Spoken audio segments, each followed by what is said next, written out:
নমস্কার বন্ধুরা, আমি গৌতম আর আপনারা দেখছেন ট্র্যাভেল উইথ জিএম। আমি আজ আপনাদের নিয়ে চলেছি মুর্শিদাবাদের এক পবিত্র শক্তিপীঠে, কিরিটেশ্বরী মন্দিরে। এটি বাংলার অন্যতম শ্রেষ্ঠ তীর্থস্থান। কথিত আছে দেবী সতীর কিরিট এখানে পতিত হয়েছিল, আর সেখান থেকেই এর নামকরণ হয়েছে কিরিটেশ্বরী। চলুন শুরু করি আজকের যাত্রা। আমরা বহরমপুর থেকে ফেরিঘাট পার হয়ে চলে এসেছি অপোজিট সাইডে। এখান থেকে আমরা একটা টোটো ধরে আমরা চলে এলাম কিরিটেশ্বরী মন্দির। মুর্শিদাবাদ শহরের খুব কাছে জিয়াগঞ্জ থেকে মাত্র কয়েক কিলোমিটার দূরে ছোট্ট একটি গ্রাম কিরিটেশ্বরী। এখানেই অবস্থিত এই প্রাচীন শক্তিপীঠ। সাধারণত অনেকেই খোশবাগ, হাজারদুয়ারি বা ইমামবাড়া দেখতে আসেন, কিন্তু এই শক্তিপীঠের মাহাত্ম্য আলাদা গুরুত্ব বহন করে। পুরাণ মতে সতীর দেহ দাহের পর মহাদেবের তাণ্ডব শুরু হয়। বিষ্ণু ভগবান তখন তার সুদর্শন চক্র দিয়ে সতীর দেহ খণ্ড খণ্ড করে পৃথিবীর বিভিন্ন স্থানে ছড়িয়ে দেয়।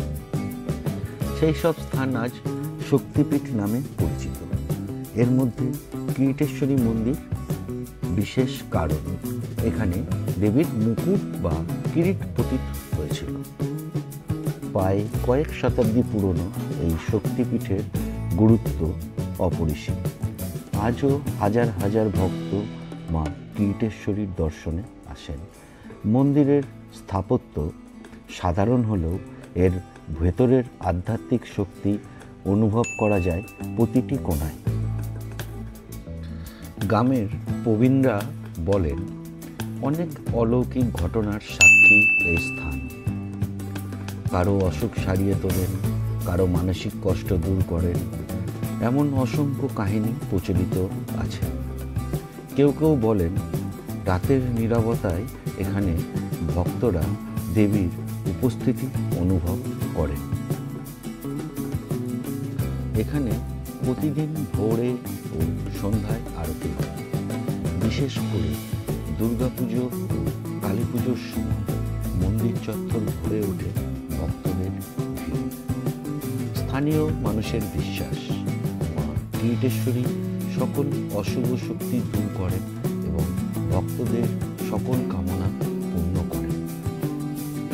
চলুন শুনে নিই এই মায়ের গল্প এই মন্দিরেরই পুরোহিতের কাছ থেকে।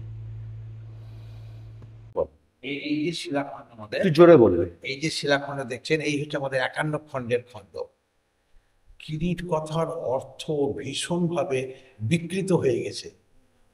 কেউ মুকুট বলছেন, কেউ কপাল বলছেন, কেউ এটা দি ওটা দি। এটা আসলে হচ্ছে, কিন্তু আসল তথ্য হচ্ছে করপীঠ থেকে। এই করপীঠ থেকে কিরিটি কথা, এটা আমাদের 3টে পাঠ। ঝাড়ু ধরে প্রথম পাঠের নাম হচ্ছে সূর্য, দ্বিতীয় পাঠের নাম হচ্ছে চন্দ্র, তৃতীয় পাঠের নাম হচ্ছে জ্ঞান। এই সেই শিলা। এই শিলাকে কেন্দ্র করে এই মন্দির প্রতিষ্ঠা করে গেছেন নাটোরের রানী ভবানী। নাটোর তো পূর্ববঙ্গে, আপনারা জানেন সবাই। নকশার মধ্যেই মা, কিন্তু বাকি যে নকশা দেখছেন, এই নকশা কিন্তু ফুল পাতালতা নয়। এই নকশা হচ্ছে বৌদ্ধ তন্ত্রের শ্রীযন্ত্র। প্রাচীন যুগে এখানে এক সময় বৌদ্ধ তন্ত্রের প্রভাব ছিল তিব্বতী তান্ত্রিকদের। এবার নকশা ছেড়ে দিয়ে খিলানটাকে বোঝার চেষ্টা করুন। পোপটা, এটা কিন্তু সম্পূর্ণ ইসলামিক আর্কিটেকচার, মুসলিম স্থাপত্য। এটা আপনি আগ্রার তাজমহলের গেটে, ইমামবাড়ার গেটে পাবেন। আর এই হলো আমাদের আটচালা, যাকে আমরা বাংলা চালা বলি। বাঁকুড়ার ঘরানা, বিষ্ণুপুর বাঁকুড়া। অর্থাৎ একই এতে একটু পরে কথা বলছি। একই মন্দিরে বৌদ্ধ, ইসলাম, 3টে ধর্মের সমন্বয়। বাইরে বেরিয়ে মায়ের মন্দিরের চূড়াটাকে লক্ষ্য করবেন, সেখানে দেখবেন চারের যে গঠন শৈলী সেটা এরকম। এখানে আবার চারচালা হয়ে গেল হিন্দু, পেটটা হয়ে গেল ইসলাম, আর অগ্রভাগ হয়ে গেল প্যাগোডা। নেপালের তিব্বতের মন্দিরগুলো দেখবেন অদ্ভুত একটা ইতিহাস রানী ভবানী নিয়ে গেছিলেন আজ থেকে 300 বছর আগে। রানী ভবানী এই মূর্তি রক্ষা করে গেছেন। এই হচ্ছে কিরিটেশ্বরী মায়ের মূল মূর্তির ছবি। এটা এই মূর্তি নাটোরে রানী ভবানী রক্ষা করে গেছেন। নিরাপত্তার কারণে এই মূর্তি কিন্তু বাইরে থাকে, এই মূর্তি মন্দির চত্বরে থাকেন। পৌষ মাসের মঙ্গলবার দুপুর 2টো থেকে সন্ধ্যে পর্যন্ত যদি কোনোদিন আপনারা এখানে আসতে পারেন, তাহলে এই মূর্তি দর্শন পাবেন শিলার উপরে রাজবেশে। মাকে 4 দিন রাজবেশে বের করা হয়। এর গুরুত্ব কি, কেন নিরাপত্তার প্রয়োজন মনে হলো? এর মুখমণ্ডলের দিকে তাকিয়ে দেখুন, এখানে ভগবান বুদ্ধের ছোঁয়া আছে। একটা সময় এখানে বৌদ্ধ তন্ত্রের প্রভাব ছিল। এই হচ্ছে মূল ইতিহাস। এটাও মা। পাশের মন্দিরে দেখবেন আদি আদি করে বলবে ওটাও মা, কিন্তু ওই মূর্তির বয়স হচ্ছে 10 থেকে 12 বছর বয়স। স্বাভাবিক কারণে তার ঐতিহাসিক গুরুত্ব নাই বলে তালার উপরে ভরসা করে আছে। এটার অ্যান্টিক গুরুত্ব আছে বলে নিরাপত্তার ব্যবস্থায় আছে। মা দুটোই ইতিহাস জায়গাতেই দাঁড়িয়ে আছে। ঠিক আছে, বলুন সর্বমঙ্গল মঙ্গলে শিবে সর্বত্র সাধিকে শরণ্যত্রম্বকে গৌরী নারায়ণী নমস্তুতে। সৃষ্টি বিনাশ শক্তি ভূতে সনাতনী গুণাশ্রয়ে মূলমণি নারায়ণী নমস্তুতে। এখানে দেবীকে পূজা করা হয় মহিষাসুর মর্দিনী রূপে। দেবীর সঙ্গে ভগবান মহাদেবও পূজিত হন। স্থানীয়দের বিশ্বাস, এখানে প্রার্থনা করলে অশুভ শক্তি দূর হয় এবং সকল ইচ্ছা পূরণ হয়। গ্রাম বাংলার ঐতিহ্য ও ভক্তির এক বিরাট মিলনক্ষেত্র এই স্থান।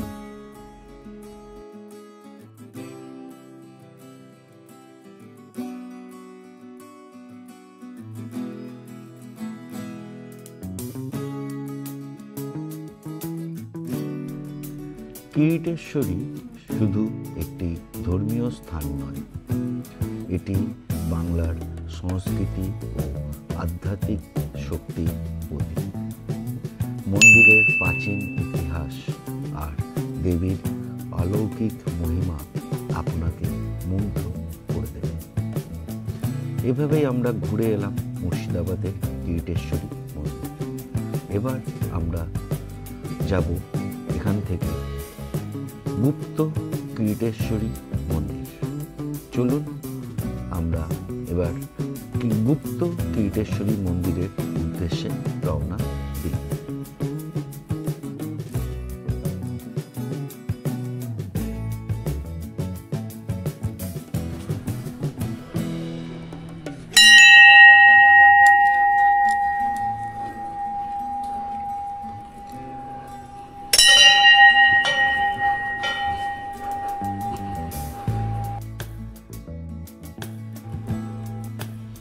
মূল মন্দির থেকে প্রায় 8 কিলোমিটার দূরে এক নিরিবিলি জঙ্গলের মধ্যে লুকিয়ে আছে ছোট্ট একটি আস্তানার মতো জায়গা।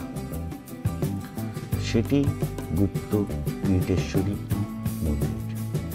চারপাশে পুরনো গাছ, পাখির ডাক আর এক অদ্ভুত নীরবতা।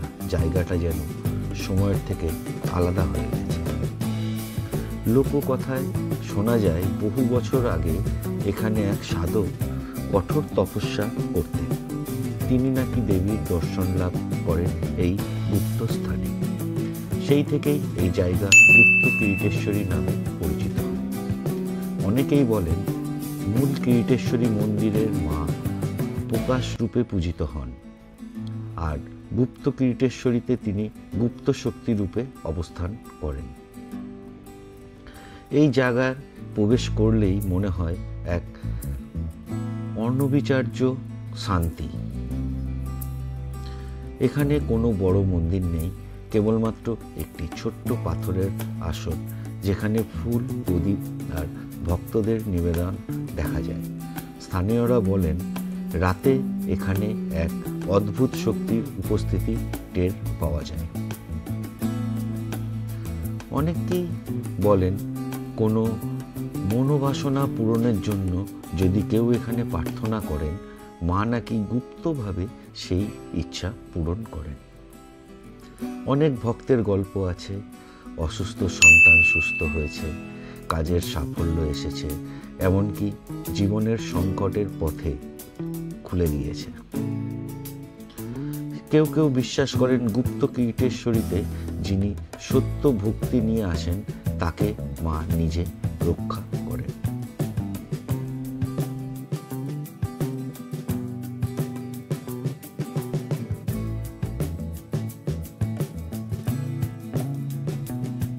গুপ্ত কিরিটেশ্বরী মন্দির শুধু এক শক্তিপীঠ নয়, এটি ভক্তি আর আত্মবিশ্বাসের কেন্দ্র।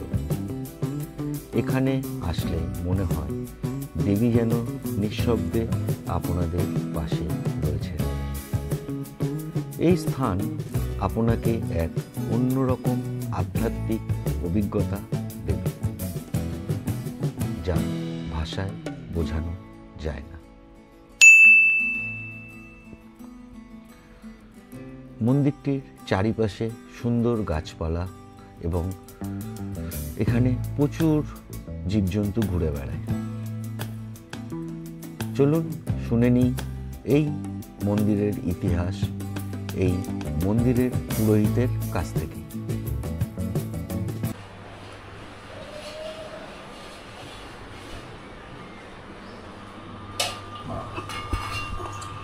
এখানে মায়ের কাছে প্রথম না আগে আসা হয়েছে? না, ফার্স্ট টাইম।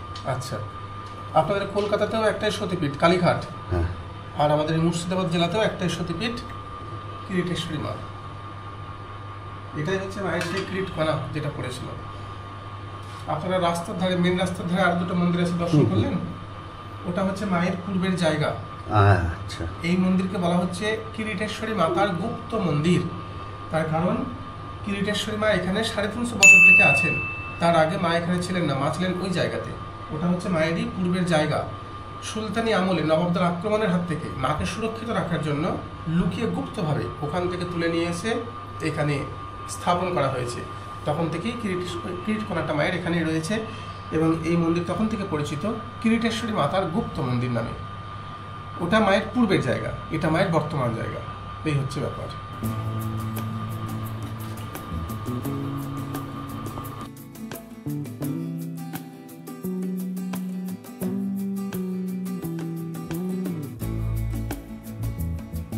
এই ছিল আজকের সফর গুপ্ত কিরিটেশ্বরী মন্দিরের অলৌকিক গল্প। আশা করি ভালো লেগেছে আপনাদের। ভালো লাগলে ভিডিওটি লাইক, শেয়ার আর চ্যানেলটি সাবস্ক্রাইব করতে ভুলবেন না। পরের বার দেখা হবে নতুন কোনো গন্তব্যে। জয় মা কিরিটেশ্বরী।